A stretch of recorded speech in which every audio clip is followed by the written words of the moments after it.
همه همین کارهایی که امروز ما کرده ایستادیم کلان سالان برای شما هست،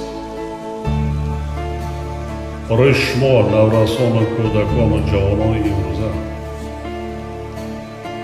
شما این وطن و این دولت محبوب را شاهدی کردنتان دارد.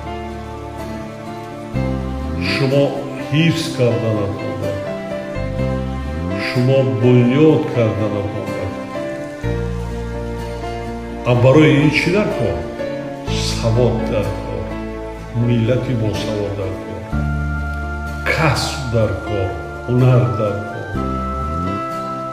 اختراعکار در کار، مهندس در کار، معمار در کار، عالم و دانشمند در کار.